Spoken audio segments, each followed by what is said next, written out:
Welcome to VOP News Updates. I'm Moses Humphrey. Senate President Godswill Akpabio is expected to unveil the ministerial nominees during plenary today. It's understood that the list was transmitted to Godswill Akpabio by the Senior Special Assistant to the President on National Assembly, Senate, Abdullahi Gumil, early this morning. According to a peep into the list submitted by the President, those on the list included the former governor of Rivers State, Nyesom Wike, and a former governor of Kaduna State, Nasiru El-Rufai. Now, two other former governors, Boyega Oyetola of Osun State and Professor Ben Ayade of Cross River State, are also on the list. Nigeria Labour Congress NLC has put plans in place for a nationwide strike scheduled to begin on Wednesday, 2nd of August 2023.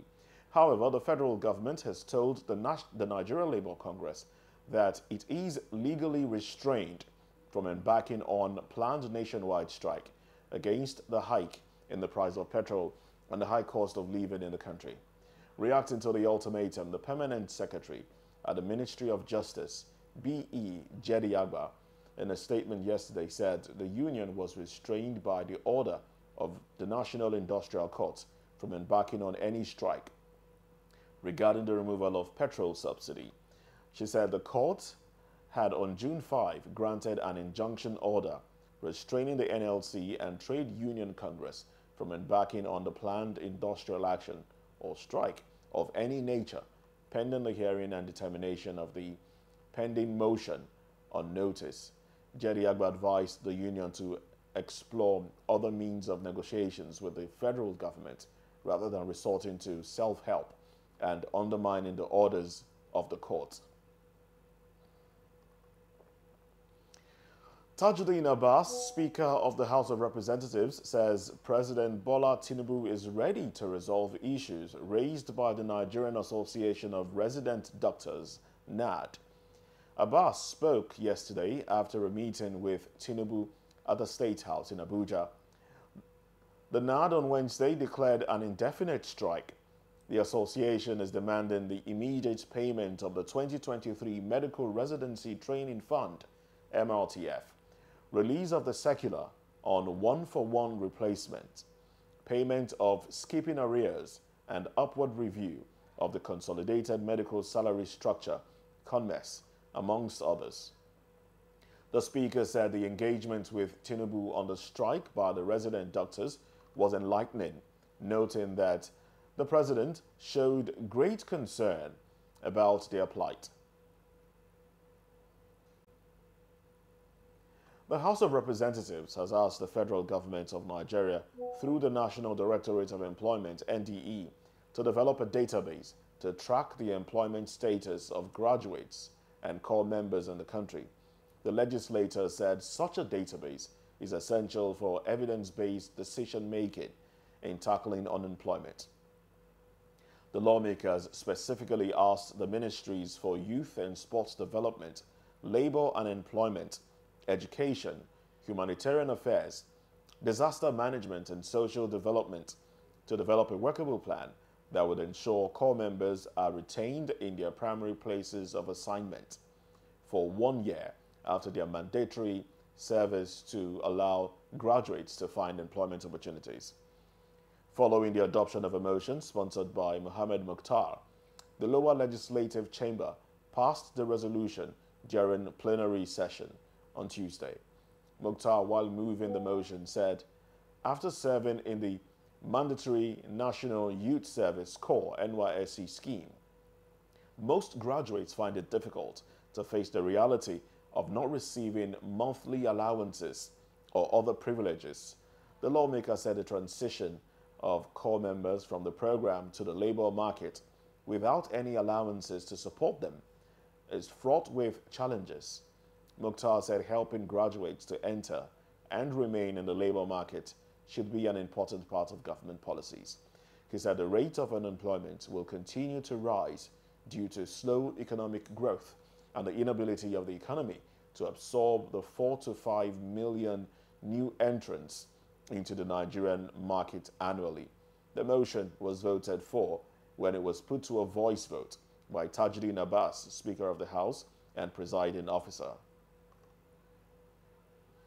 An Irish music legend, Sinead O'Connor, is dead. Sinead O'Connor died at the age of 56 after years of mental health battles. The Irish singer shot to stardom across the world in 1990 by her heart-rending cover of Prince's Nothing Compares to You.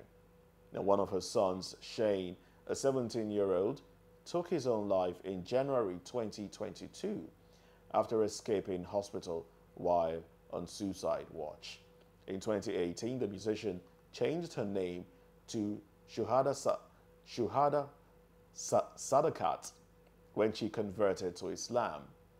In her last tweet, O'Connor posted a photo of Shane and said, been living as undead night creature since.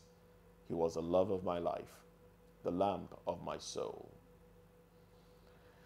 May her soul rest in peace.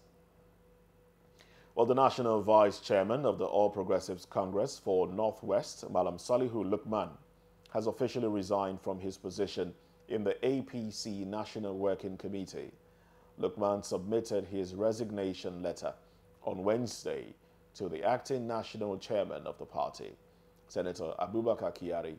Lukman's resignation came 1 week after the resignation of Senator Abdullahi Adamu and Iola Omishore as the APC national chairman and national secretary, respectively.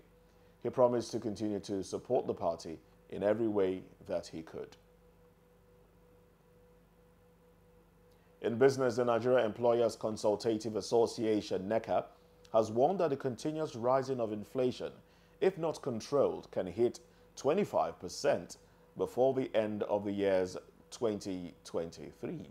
The Director General of NECA, Mr. Wale Oyenride, said in a statement that the recent decision by the Monetary Policy Committee, MPC, of the Central Bank of Nigeria, CBN, to raise the monetary policy rate by 25 basis points to 18.75% could be chaotic to the growth trajectory of the nation. He said tightening monetary policy stance by raising the anchor rate had proved ineffective. Oyenride urged the CBN to focus more on tackling the structural drivers of inflation, especially the supply side. NECA DG said, in its view, high cost of borrowing was injurious to business growth. Amid tough business conditions, small and medium enterprises needed to be supported with relatively low interest rates to stimulate access to liquidity. The NECA DG urged the CBN to work with relevant government agencies in addressing supply-driven inflationary factors rather than supporting future hike in MPR. In foreign news, North Korean leader Kim Jong-un met with Russia's defense minister Sergei Shoigu as the latter visited North Korea as the country celebrated the 70th anniversary of an armistice that halted fighting in the 1950-53 Korean War. Shoigu received a warm reception from Kim Jong-un. Shoigu conveyed to Kim a warm and good letter signed by Russian President Vladimir Putin. Kim showed off North Korea's latest weapons to Shoigu and briefed him on national plans to expand the country's military capabilities, while North Korea also extended an invite to Chinese delegations, a rare case of diplomatic opening since the start of the pandemic. Among the weapons Kim showed Shoigu included the Hwasong Intercontinental Ballistic Missile, ICBM, which was successfully tested in April. Kim also steered Shoigu towards new surveillance and attack drones that had not been publicly announced by the North. And that's the news update on VOP TV.